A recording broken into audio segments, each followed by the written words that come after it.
윤석열 정권에서 임명한 장관들은 나 몰라라 출석도 안 하겠다고 하고 대신 출석한 차관님들도 책임 있는 결정이나 답변할 수 없는 상황인데 이틀 동안 질의할 만한 제대로 된 질의 상대가 지금 있는 상황입니까? 민생 이렇게 망친 게 도대체 누군데 이렇게 적반하장하는 태도를 보이는 겁니까? 일단 종합정책 질의를 하루만 한다는 것은 있을 수가 없는 일입니다. 지금까지 예결위 질의에서 종합 질의를 단 하루만 한 경우는 코로나 이외에는 없습니다. 코로나 때는 방역 수치상 여러 사람이 한 군데 모여 있는 것을 가능하면 줄여야 됩니다. 그래서 어쩔 수 없이 하루를 실시한 것입니다. 지난번 1차 추경 때도 종합 질의를 이틀 동안 실시했습니다. 1차 추경에 지금 2배가 넘는 30조 원이 넘는 추경 예산을 심의하면서 종합 질의를 단 하루만 실시한다. 왜 그렇게 합니까?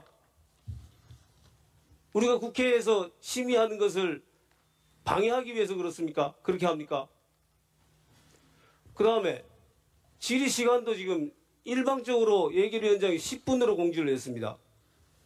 종합 질의 10분으로 한 경우 없습니다. 지난번 1차 추경 때도 15분 했습니다. 이렇게 시간을 줄여서 질의를 못하게 하면은 도대체 무슨 이익이 있습니까? 7월 4일까지 처리하라라는 이재명 대통령의 일정에 맞추기 위해서 예결위원장이 거기에 들러서는 겁니까? 지난번 시정연설 때 이재명 대통령이 얘기를 했습니다. 야당에게도 예산에 대해서 충분히 얘기를 하시라고 얘기를 했습니다.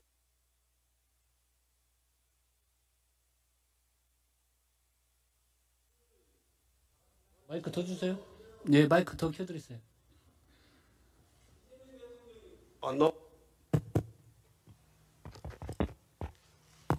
이재명 대통령이 시정연설 때 야당 의원들에게도 충분히 예산에 대해서 얘기할 수 있도록 하겠다고 했습니다. 그 얘기를 거짓말로 만들고 있는 것이 바로 민주당과 한병도 예결위원장입니다. 아니, 예산을 심의할 시간이 없는데, 예산을 살펴볼 시간도 없는데 어떻게 의견을 개진하겠습니까? 형식적으로 말만 의견 개진하라 그러고 실제로는 정부가 원하는 대로 뚝딱 해치우겠다. 이것이 민주당의 작전입니까? 저는 오늘 일정은 전면 중단을 하고 지금 이 시간부터 정회를 하고 여야 간사 간에 일정을 협의하고 시간까지 협의를 해서 그 협의된 일정에 따라서 다시 예결위를 시작해야 된다고 생각을 합니다. 이 부분이 만약에 관철되지 않는다면 예결위원장이 일방적으로 또다시 의사진행을 하겠다고 하면은 우리 국민의힘은 더 이상 추경심사에 협조할 수 없음을 분명히 밝혀둡니다. 이상입니다. 네, 해주십시오. 네, 저도 의사진행 발언하겠습니다. 네. 네, 우리 야당 간사님 말씀 잘 들었고요. 종합정책질의 일단 의사진행 발언은 듣고 가시죠. 본인 주장만 하시고 상대 주장은 듣지 않는 게 그게 무슨 태도입니까? 예, 의사진행 발언해 주십시오. 그게 지금 예결위를 제대로 진행하자고 하는 태도입니까? 본인들 주장만 하고 상대 주장은 듣지 않고 그러면서 무슨 종합정책 질의를 이틀을 합니까? 제가 말씀드리겠습니다. 종합정책 질의 하루 하면 안 되고 이틀을 꼭 해야 한다고 하시는데요. 시간 끌기 외에 어떤 목적이 있는지 저는 의문입니다. 지난 1차 추경 때 정책 질의 이틀 했습니다. 근데 지금 이 상황에서 이틀이 주어지면 누구한테 무슨 질의 하시겠습니까? 진짜 궁금합니다. 저 자리에 앉아 계신 분들 보이십니까? 기관장이 불출석한 기관이 지금 적지 않고 이제 새 장관 임명됐기 때문에 나오지 않겠다고 어제도 줄줄이 불출석 사유소에 도장 찍어달라고 찾아왔습니다. 그나마 출석한 분들도 그중 절반은 이제 곧 임기 끝나고 떠나실 분들이고요. 이번 추경안 어떻게 집행할 건지 확인하고 묻는 거 얼마든지 필요하지만 책임있게 답변할 수 있는 장관도 아직 없고 윤석열 정권에서 임명한 장관들은 나 몰라라 출석도 안 하겠다고 하고 대신 출석한 차관님들도 책임있는 결정이나 답변할 수 없는 상황인데 이틀 동안 질의할 만한 제대로 된 질의 상대가 지금 있는 상황입니까? 지금 민생이 벼랑 끝이라서 정권 바뀌고 장관도 임명되지 못한 상태에서 추경하는 특수 상황 아닙니까? 민생 이렇게 망친 게 도대체 누군데 이렇게 적반하장하는 태도를 보이는 겁니까?